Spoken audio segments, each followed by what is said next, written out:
Hi guys, I'm trying to record this video on the fly. I'm in my car. I am not by myself. Moose is having a puppuccino from Starbucks. I don't know if you've ever done that, but in Starbucks they will, if you have a dog, they'll put a little whipped cream in a cup and call it a puppuccino. So Moose is having his puppuccino right now.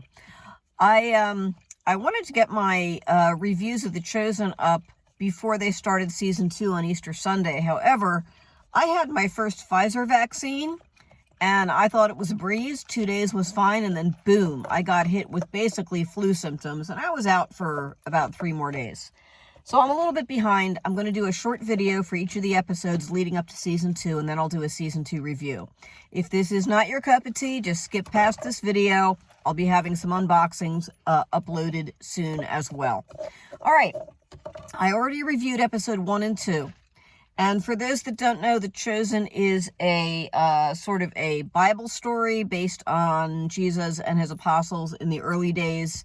And if you watch the first videos, you know I do not like that kind of show. I don't like faith-based films. I think overall they are weak. There are a couple of exceptions. I quite enjoyed Franco Zeffirelli's Jesus of Nazareth in the 1970s, with the villain being played by Bilbo Baggins, Ian Holm, in his prime, and it was pretty amazing. But on the whole, that's pretty rare. I find them clunky and icky, and I won't get back into all that again because I've been ranting about it for a while. So with The Chosen, episode 1 and 2 set up the stories of who would be the 4 main characters. You had the woman Lilith, who by now, if you've watched it, you know is Mary Magdalene. So you have Mary Magdalene, you have Simon Peter and his family, you have Nicodemus the Pharisee and some of the other Pharisees with him. And then you have Matthew the tax collector, who was the one that held me through episode 1 and 2. When I first watched episode 1 and 2, I had such a low bar for any kind of religious programming. And I remember watching it when I was visiting my daughter in New Zealand. And I was like, this isn't bad. I'm actually kind of intrigued by these characters, especially by Matthew. Matthew was portrayed as being on the autism spectrum, which of course was a take you don't usually see in biblical epics. And he's also, there's something very charming and relatable about him. So that got me glued to the show, to see Paris Patel, I think that's how you pronounce his name, the actor that plays Matthew, see his portrayal. So it motivated me to keep watching. But it wasn't until episode 3 that I got hooked. Episode 3 is the first time where you really see Jesus. He makes a cameo in the earlier episodes. And the threads they've been building, the character stories for those 4 main characters, disappear in episode 3. Episode 3 is called Jesus Loves the Little Children. I think that's a song title. I'm not sure. And Jesus, at this point in time, he hasn't started his public ministry. Jesus' line of work, before he became a wandering teaching rabbi, was that of what's called a tectone. That is mistranslated in the Bible as carpenter. A tectone is not a carpenter. A tectone is a craftsman, a builder. He would work on construction sites. He might do repairs. He might build things in a shop. It's much broader than carpenter. It is a craftsman. He would have worked with wood, but he wouldn't have worked only with wood. And at this point in the story, Jesus is wandering from town to town for work. And he's doing jobs in a particular location and then moving to another location, working as a craftsman. So this story picks up when a group of children who normally play near this creek come down and they find this camp set up there. And they discover this is the camp of this wandering craftsman.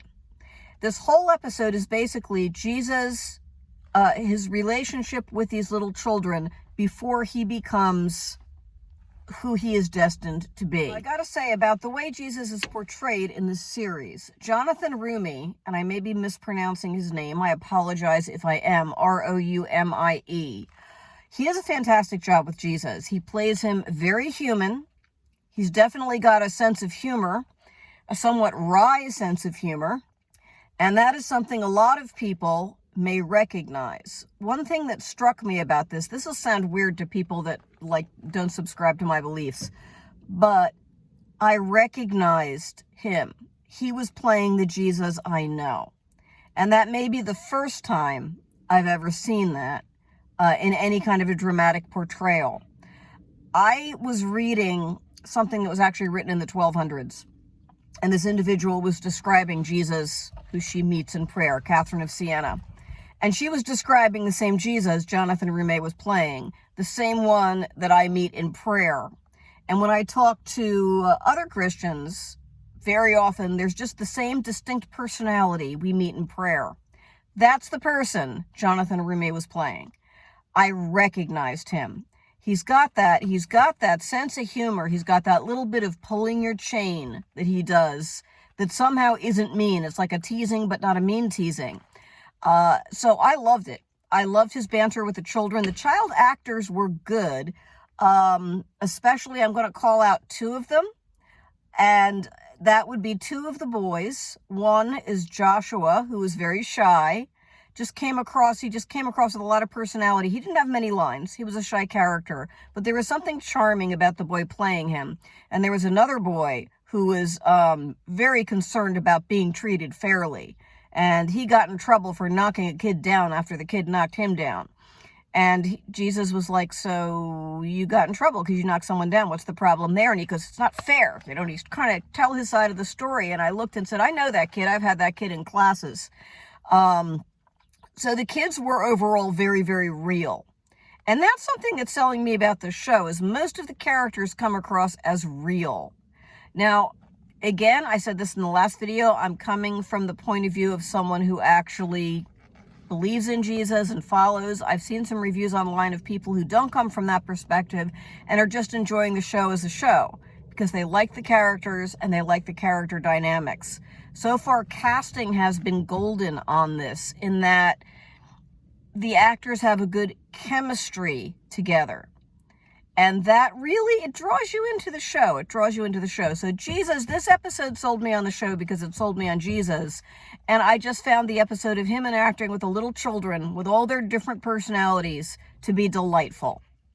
Now, at the end of this episode, he is leaving his job as craftsman and going off to start his job as a wandering teacher. And that's where the next episode will pick up. But anyway, episode 3 was my favorite so far. It's my second favorite of the whole series. It's just delightful. Episode 1 and 2 was, this is okay, but I wasn't sure I was going to keep watching it. I did want to find out what happened to Matthew. But episode 3, I said, I like this show. All right, so next video, I'll talk about episode 4, and then I'll do a short video for each one up until season 2. Again, if this isn't your cup of tea, just click past this video. And if you have watched The Chosen, please let me know how you felt about this episode. It's very different from any of the other episodes. Let me know what you thought of it in the comments below. Thanks. Bye-bye.